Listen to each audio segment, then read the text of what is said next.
video for the MR2 Turbo project.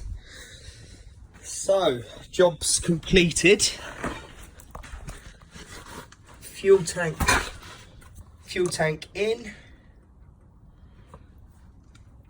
We've got to connect up coolant pipes, aircon pipes, all the handbrake cables.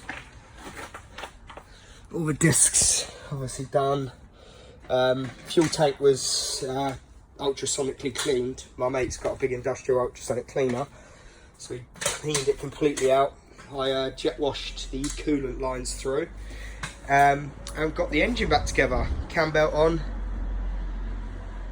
took the rocker cover off, checked all the cams and stuff, perfect. Replaced spark plugs and a few bits and pieces under here. Used the crinkle paint on the pipes, same as the Honda. Come out really nice. And gave it a little bit of a tidy up. Started it up. It fired up with the new Walbro 255 on the button. Not even didn't even hesitate. It fired straight up. I've put some fuel system cleaner in it as well, just to double check and double make sure that everything sort of gets cleaned through and done. But yeah, that's where we're at, guys. So we got the engine all running sweet.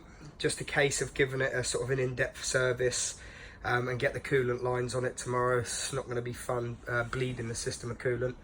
I seem to have an alternator light on. It could be wiring though, so if not, it'll be replacing the dreaded alternator, which is quite a common fault, and I've replaced quite a few of these. But that's where we're at.